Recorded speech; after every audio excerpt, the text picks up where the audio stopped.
మహాత్మా గాంధీ జాతీయ గ్రామీణ ఉపాధి హామీ పథకం 2005 చట్టాన్ని కేంద్ర ప్రభుత్వం కొనసాగించాలని సిపిఎం పార్టీ జిల్లా కార్యదర్శి వర్గ సభ్యులు భాస్కర్ అన్నారు. ఉపాధి హామీ చట్టాన్ని రద్దు చేసి దాని స్థానంలో కేంద్రంలో అధికారంలో ఉన్న బీజేపీ ప్రభుత్వం guarantee for Rozgar and Ajeevika mission చట్టాన్ని తేవడాన్ని తీవ్రంగా వ్యతిరేకిస్తున్నామన్నారు. సిద్దిపేట జిల్లా దుబ్బాక పట్టణ కేంద్రంలోని స్థానిక బస్టాండ్ వద్ద ఉపాధి హామీ నూతన చట్టం కాపీలను సిపిఎం నాయకులతో కలిసి దహనం చేశారు. ఈ సందర్భంగా ఆయన మాట్లాడుతూ గతంలో అమలైన 2005 ఉపాధి చట్టానికి ఇప్పటి బిల్లుకు చాలా తేడాలున్నాయని, నూతన చట్టం వలన గ్రామీణ స్థాయిలో ప్రజలను ఆకలితో చంపే కుట్ర చేస్తుందని విమర్శించారు. ఇప్పటి వరకు ఉపాధి హామీ పథకంలో కేంద్రం వాటా 90% నిధులు, రాష్ట్రం వాటా 10% నిధులు ఉండేవన్నారు.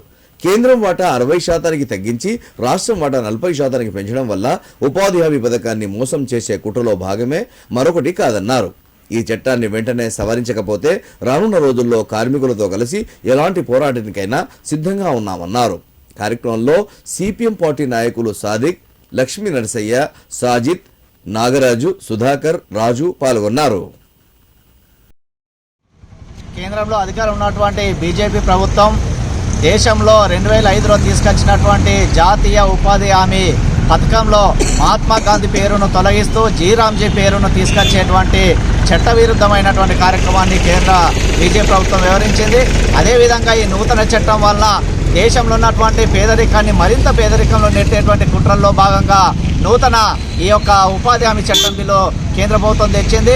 వాటితో పాటు ఈ దేశంలో ఉన్నటువంటి ఉపాధి హామీ చట్టానికి 90% కేటాయించిన కేంద్ర ప్రభుత్వం నిధులు ఈరోజు కేంద్రంలో అధికారంలో బీజేపీ ప్రభుత్వం దాన్ని 60% తగ్గించేటువంటి కుట్రలు చేస్తూ ఉంది.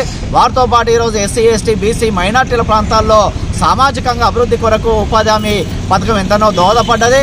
అదేవిధంగా ఎస్సీ, ఎస్టీ, బీసీ కాలనీల్లో సీసీ రోడ్లు, బిల్డింగ్ల నిర్మాణము, అదేవిధంగా వ్యవసాయ భూములకు రహదారులు వేసేటువంటి స్కీమును ఈరోజు పూర్తిగా రద్దు చేస్తూ అక్కడ అభివృద్ధి కార్యక్రమాన్ని కుట్టుపరిచే విధంగా నూతన చట్టంలో వీటిని అమలు చేసే విధంగా కుట్రలు చేస్తూ ఉంది. వాటితో పాటు గ్రామీణ స్థాయిలో గ్రామ సభలు పెట్టి ఎక్కడ ఉపాధి హామీ నిర్వహించాలో సభలు పెట్టి తీర్మానాలు చేసుకునేటువంటి గతంలో ఉన్న చట్టాన్ని కూడా మారుస్తూ ఈరోజు కేంద్ర ప్రభుత్వము నోటిఫై చేసిన గ్రామాల్లో మాత్రమే ఉపాధి హామీ అమలు చేయాలనేటువంటి కుట్రలు తీసుకొస్తా ఉంది.